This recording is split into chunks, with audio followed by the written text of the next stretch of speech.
battle report, this one, a 4,500 point game against my good friend Silas, as most of them are.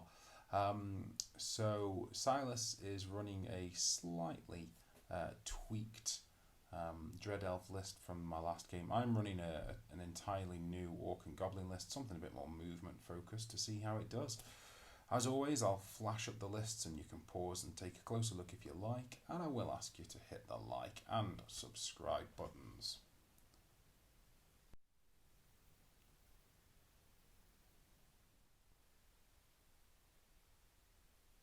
Okay, here we are in deployment then. We are on map number 2. The deployment type is Dawn Assault, which means I can't deploy in this bottom left corner and Silas can't deploy in this top right corner. And the secondary objective is to capture the flags, which is why the scoring units are marked as they are. Silas would be getting the first turn, but let's just quickly go through the units one at a time, just so everyone's clear on what they are. So we've got a Kraken here, and then a unit of Temple Militants with a Warlock and an Exarch. This is a unit of Black Cloaks, who of course scouting. We've got a Gorgon, one battery, another Exarch in a big unit of auxiliaries, another big unit of auxiliaries, a Dread Prince in here with a unit of Dread Knights, another Gorgon, and a unit of Dark Riders. On my side, let's go left to right. I've got a unit of Goblin Raiders. I've got a Goblin King on Huntsman Spider. I've got a Goblin King who is my general on a Huntsman Spider. A Witch Doctor with a unit of Raiders. Another Witch Doctor here. This is a Wizard Master and a great big unit of Goblins.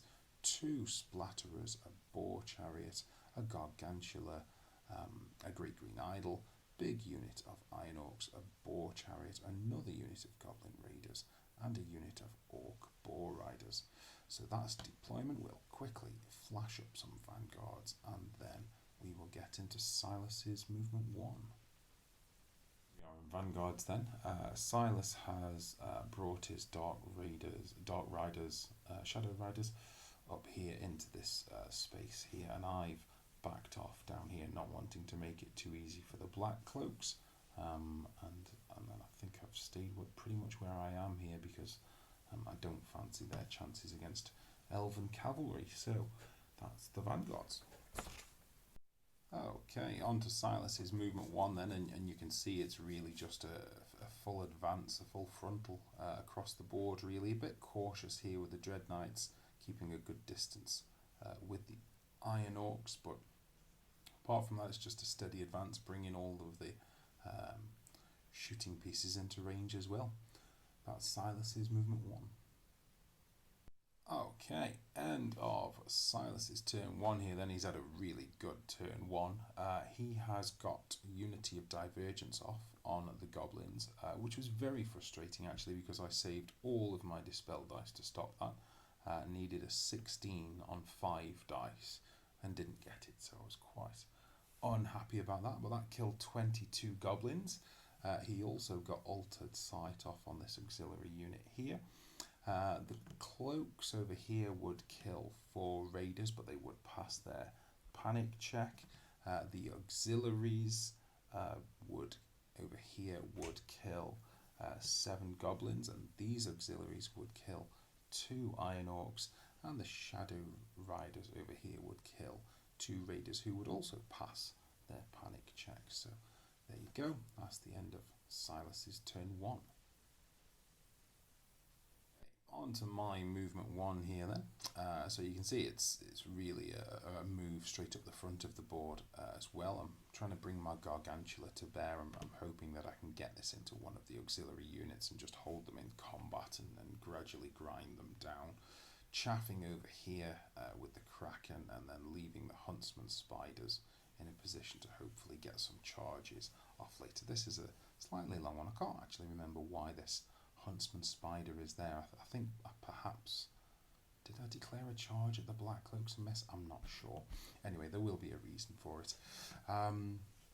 Over here, I'm trying to keep these Raiders nearby the Iron Orcs. I need them to chaff up this Dread Knight unit. but I'm wondering whether Silas will try to get rid of them with a charge, either with the Gorgon or the Shadow Riders, and of course I will flee towards my BSB and then countercharge with the Chariot if he does. So that's my movement 1. Okay, end of my turn 1 here then. It's been a quite a meek turn 1 really. I got 2 wounds on the battery from a pyroclastic flow. I had wondered whether I'd be able to finish it in one go, but no. And 2 wounds on the Gorgon here from one of the splatterers. I don't have a lot of shooting in this army. So that was it. That was my turn 1. Okay, end of Silas's movement 2 here then. You can see there have been no charges. He's not gone for any of the baits. He has instead chaffed up with both of his Gorgons. I'm not sure about the wisdom of this chaffing up here actually, because I can charge this Gorgon and I've got such a good distance advantage here that if the raiders did countercharge, I could simply flee into my BSB bubble. So I'm not sure of the wisdom of that. But anyway, this one I think is a good play because it's going to tie up the Gargantula, who's going to get pin cushion, and the Kraken is ready to sweep in if it survives and gets into a more threatening position. So we'll see how that goes over there. I think that the most interesting thing of Silas's movement 2 though is the fact that the heavy cavalry here have remained stationary. Yeah, that's the end of Silas's movement 2. Okay, end of Silas's turn 2 here then, and he's got 2 spells off in the magic phase. He's got Altered Sight off on one of his auxiliary units, and he's got Ice and Fire off against the Gargantula, causing 1 wound on it. The Black Cloaks up here have finished off the raiders, and then the Gargantula has taken a further 2 wounds, 1 from the auxiliaries and 1 from the battery here. The auxiliaries here have done 3 wounds on this chariot, which I thought was a little bit of a random target, to be honest. I would have certainly pin-cushioned the Gargantula there, given the choice, even if it meant the reform. But anyway, that's what he did, so the chariot is down to 1 wound. And that was the end of Silas's turn 2. Okay, end of my movement 2 here then, and there have been 2 charges with the chariot here going into the wounded Gorgon and the Gargantula going into the chaffing Gorgon here. Other than that, my Witch Doctor has left the Raiders unit, and they've sort of gone conga line through this gap here, reforming a gazillion times as they can. So if you're a new player, never underestimate the value of that light troops rule. It allows you to squeeze units through tiny gaps. Really useful that. Huntsman Spiders kind of coming around the side here. Not really scared about the shooting here, because these guys have both got 1-up armor saves, and chaffing up the Dark Knights over here with the Raiders. This, of course, is going to enable me to advance across the board here as well. That's worth mentioning. So that's the end of my movement 2. End of my turn 2 here then, and I got Cleansing Fire off on my Gargantula, and that wasn't with the intention of using it on the Gorgon, although of course I could have done if it was necessary, but I knew that the overrun here was 9 inches, and he's a Swift Strider, so that's achievable. You can see in the end he was off by just an inch, but the idea was to use Cleansing Fire in Silas's turn, combine it with the Thunderstomp and all of the attacks, and just absolutely wallop that auxiliary unit. But I didn't quite get in, which was a shame. So other than that, Pyroclastic Flow on the splatter on the battery, which finished it off. 5 wounds on the Militants from the Splatterer, 1 wound on the Shadow Riders from a Splatterer, and then both Gorgons killed, as you can see, and just missing that overrun with the Gargantula. And that's the end of my turn 2.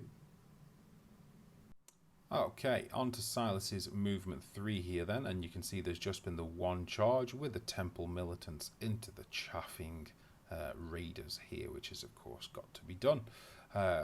Interesting that he's moved his Kraken away and kind of ready to countercharge the two huntsman spiders here. Obviously, he's planning to just pin cushion the gargantula to death. A slight shimmying on the knights there as well, you might notice, and backing up over here with the raiders. So that's the end of Silas's movement 3. Okay, on to the end of Silas's turn 3 here then. So he's got Unity of Divergence off on the goblins, killing 5 of them. He's got Altered Sight off on the auxiliaries here. I attempted a Dispel on this and needed a 12 on 4 dice and failed it. That was a little bit annoying. Can happen, I suppose. And then the auxiliaries between them did inflict 4 wounds on the gargantula and dropped it. So that's a significant blow in the middle of the board there. And then you can see here he's killed off the goblins and reformed. So a very successful turn 3 for Silas. On to my movement 3 then, and you can see up in the corner here I've activated my war cry in turn 3, and I have managed to charge off the auxiliary unit here. I declared a charge with the Iron Orcs, and he fled, and he only fled 2 or 3 inches, which was a surprise. I'd expected him to go quite a bit more and then to follow up with the chariot and run him off the board. However, because he only went 1 or 2 or 3 inches, I was able to declare a charge just on the 19 edge limit because of the war cry with the idol. So the idol then charged at the fleeing unit, who bolted and then ran off the board with a much higher roll, which left the chariot here to kind of mull around in the middle.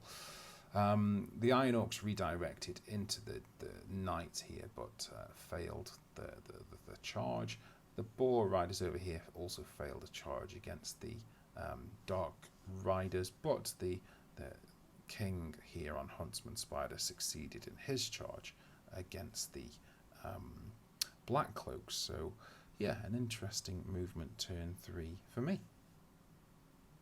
Okay, so my turn 3 was where the absolute savagery started. So in the magic phase, I got Cleansing Fire off on my Goblin Champion over here, and then I released all 3 Madgits.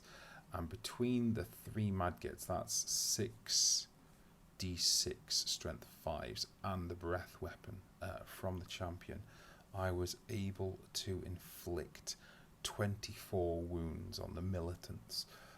Leaving just 1 militant, which is really important actually, because that's the secondary objective hanging in the balance there on 1 model. The Splatterer would also take out a few auxiliaries, and the King would beat and catch the cloaks over here. So a really savage turn 3 for Silas, where he's lost an auxiliary unit, he's lost all of his militants bar 1, he's lost his black cloaks as well. Yeah, that was a pretty brutal turn. On to Silas's movement 4 here then. So there's been 1 charge. He's charged out of the Dread Knight unit with his general into the Great Green Idol. I think that's a fairly brave move, to be honest, because the Great Green Idol is not going to be going anywhere. It's resilience 8, and all of its thunderstomps can go on the general. So it's a risky move, but so be it. Other than that, he has jumped his characters into the auxiliary unit, which is of course much safer for them, hid the militant behind the impassable terrain, and backing off in the corner here for points conservation, I suppose you might call it. He's obviously playing for time and is going to bring the Black Cloaks around here to chaff up the Iron Orcs later. That's clearly what's going on there. So that's the end of Silas's movement 4. End of Silas's turn 4 here then. So we got no spells off in the magic phase. One of his Dark Riders over here took out a Boar Rider. The auxiliaries took out the Witch Doctor. Now I always knew that this was a there was a real chance of this, but I figured that he might go after the goblins, because if he can keep this militant alive, the goblins are the only unit that I have that's scoring that he has a real prospect of killing. So if he can keep this unit alive and continue his delaying game over here, which he probably can, then the secondary objectives are shared, and that's a 1,000-point swing in Silas's favour. So I wanted to force him to make the choice anyway between that and the Witch Doctor, and he went for the Witch Doctor. This, in any case, this teaches me I need to make my Witch Doctor a lot more mobile and able to hide behind things. And then combat with the General. The Idol did one stomp, which the General saved, so pathetic performance. And I also realised after the game that I'd played him wrong. I assumed I'd lost combat by 2, so I took 2 extra wounds. That is not the case with Supernal. He should have taken a break test on a minimised rerollable 8, although it would have been a minimised rerollable 6. So he probably should have taken 2 wounds, not 4. But there you go. It's just the way these things are. We'll play it right next time. So that was the end of Silas's turn 4. Okay, end of my movement 4 here then, and I've declared 2 charges, one that made it, one that didn't. The Goblin King over here going into the rear of the auxiliaries, and the Boar Riders over here trying their luck on a long charge with the riders here, because if I don't catch them now, then I don't catch them, and then you can see I failed the charge. So that was that. Then bringing the Shaman, the Witch Doctor around here out of the Archivision of the Kraken, and able to attempt a breath weapon on this one remaining militant, and bringing the goblins around likewise to sort of try and apply a bit of pressure, although he should be able to kind of move out of the way. But there's plenty going on around here that we might find a way to get rid of him. And then goblins further up, Iron Orcs further up, just trying to kind of squeeze the knight into a position where they've got nothing left to do, and the Boar Chariot over here getting ready to support the Great Green Idol if it gets the chance. And that's the end of my movement 4. Okay, on to the end of my turn 4 here then. So no spells through in the magic phase. It's been a very unmagical turn 4. So the Splatterer misfired over here and can't fire next turn. And then in combat, the Idol made up for his dismal round last time by getting 6 Thunder Stomps. And then Silas saved 5 out of the 5 wounds that were caused. So I was very grumpy about that. And then just to add insult to injury, my Goblin King and his Huntsman Spider, who between them have 7 attacks, missed on 6 out of 7 attempts. So I was feeling very grumpy. And when Silas forgot to reform, I probably should have told him, but I was feeling quite hard done to at the time and didn't. So sorry about that, Silas. Yeah, that was the end of my turn 4.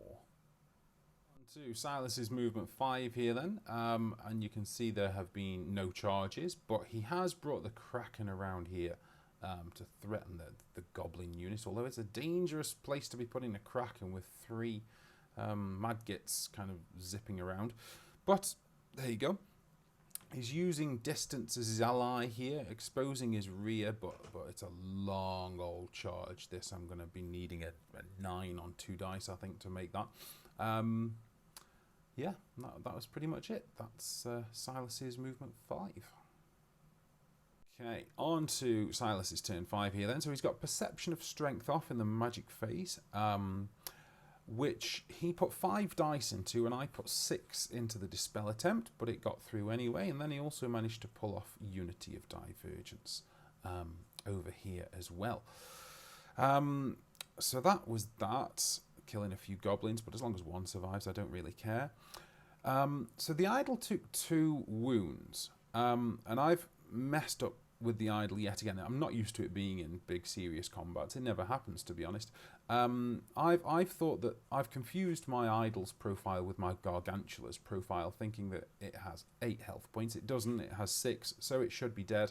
But also, it shouldn't have taken 2. Probably shouldn't have taken the 2 extra wounds that it took earlier, so it probably balances out, but apologies to Silas for messing that up. I will account for that at the end of the game when we tally up the points.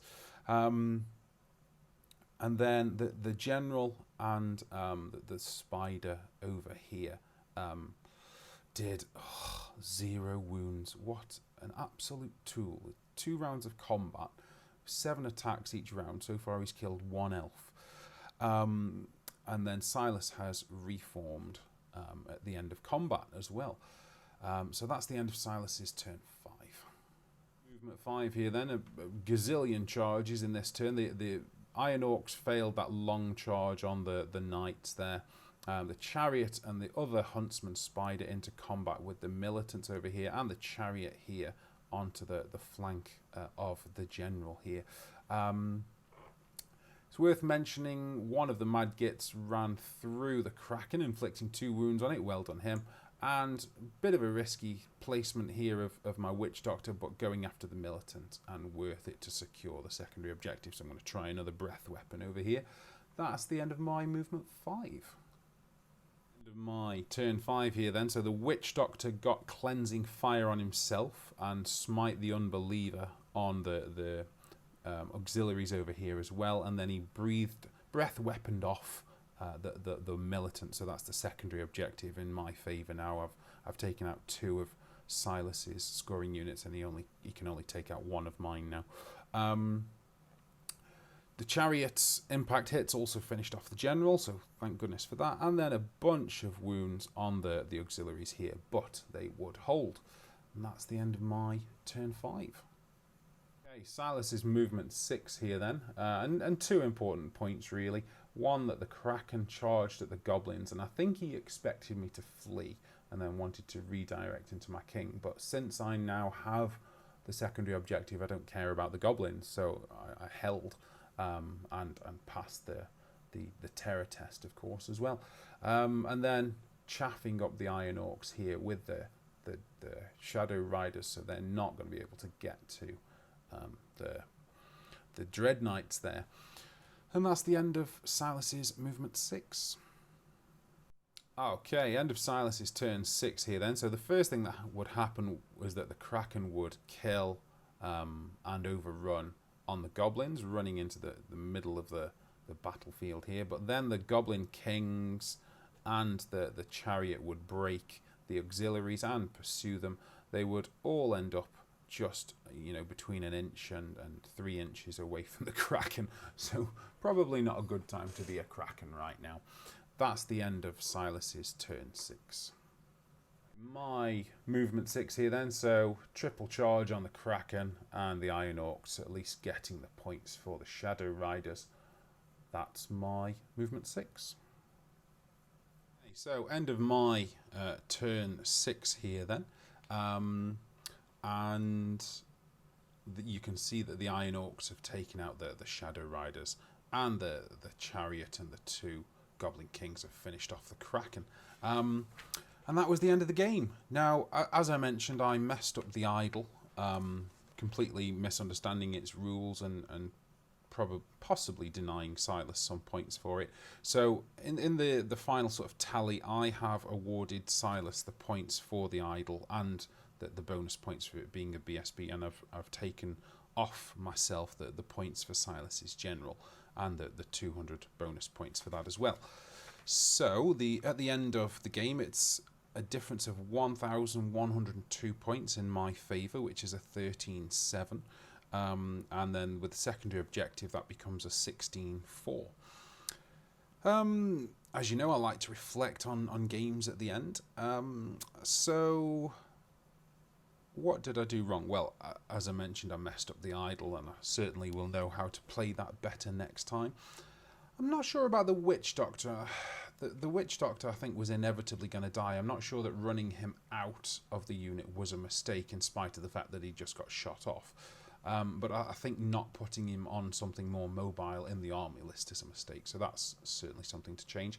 I should have also chaffed Silas's general with my raiders. It was careless of me to only chaff the unit and not the character that could charge out of it, so certainly that. I think I played the Iron Orcs right. In spite of the fact that they didn't make their points back, they also prevented the Dread Knights from making any points as well. So I think I played those quite quite well. I think I should have probably used the Banner of the Relentless Company much earlier. Got the goblins up, forward, and fast, and released the mad gets sooner as well. I think that could have caused a bit of chaos. So yeah, there you go. That's the end. Right, thanks for watching, guys. Hope you've enjoyed that, and as always, I will see you next time.